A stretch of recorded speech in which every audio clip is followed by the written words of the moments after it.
നാളത്തെ ലൈവിൽ ഞാൻ കാണിച്ചു വീഡിയോ കോൾ വിളിക്കുന്നുണ്ട് കേട്ടാ. എന്റെ ദ്വാ ഞാൻ ചെയ്യുമ്പോ ആ ദ്വാ അടങ്ങാറാക്കാൻ വന്നത്. സുബ്ഹാനല്ലാഹ്, അള്ളാഹു എന്നെ കാണുന്നുണ്ട്. ഞാൻ അവനെ ബ്ലോക്ക് ചെയ്തിട്ടുള്ളൂ. ആരാന്ന് ഞാൻ നിങ്ങൾക്ക് പറഞ്ഞു തരാം കേട്ടോ.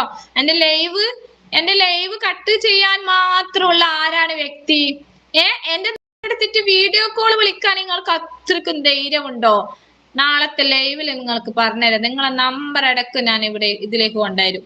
മനസ്സിലായില്ലേ? ഞാൻ നല്ല രീതിയിൽ നല്ല അള്ളാഹുവിനോട് അത്രക്കും അടുത്തിട്ട് ഞാൻ ദുആ ചെയ്യുമ്പോ ആ ദുആ എടുങ്ങാറൊക്കെ എന്റെ കോള് വന്ന എന്റെ ലൈവ് ഒക്കെ പോവും, ഒക്കെ കട്ടാവും.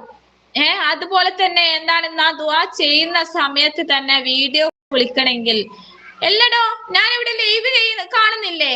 ഇപ്പൊ എന്താണ് വീഡിയോ കോൾ വിളിക്കേണ്ട ആവശ്യം നിനക്ക്? നിനക്ക് എന്ത് കാണാനാണ്? ഞാൻ ചോദിക്കുന്നു.